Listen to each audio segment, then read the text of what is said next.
thinking about 80 to 100 grams per hour would make sense.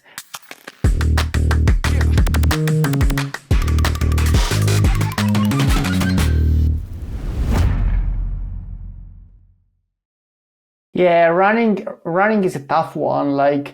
And there is like a mixed bag of evidence whether like what amount of carbohydrates would actually improve performance, especially when you're talking about not super long durations. But for 3 hours, I would definitely say that like the evidence is pretty clear. Probably like 80 to 90 grams per hour is what is best for performance. So if the gut is basically able to take up this amount of, or tolerate this amount of carbohydrates, I would definitely go for it.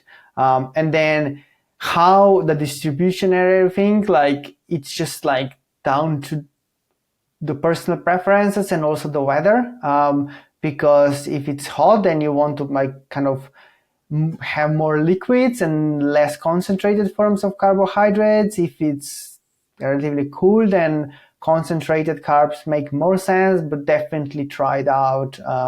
And also like make sure that you can sustain the pace and the ingestion rate of carbohydrates, because otherwise, and also like additional stress of the competition might actually like make you eat less.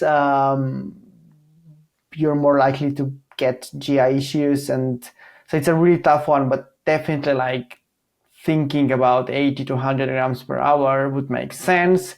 How it depends, and make sure you practice that, and you can practice even with slightly more carbohydrates, so on the day you're really confident that you can get in the 90 grams per hour.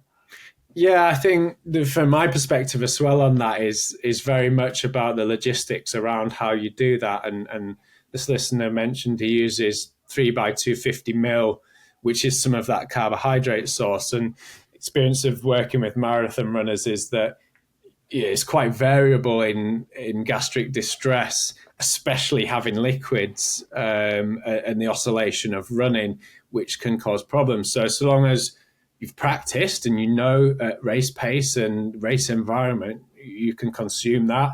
You know where you're going to get that on the course, because if it's, like a major marathon, like, Paris or London or Berlin, how are you going to access that 250 mil?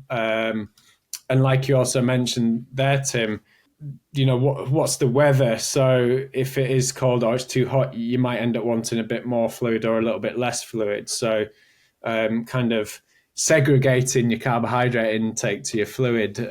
I know it's something that you've spoke about in the past.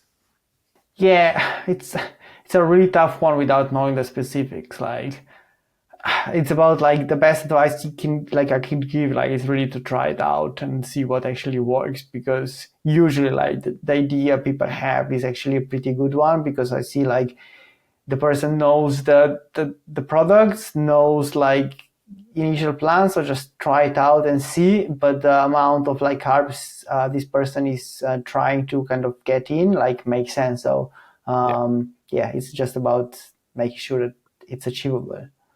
Yeah, the application.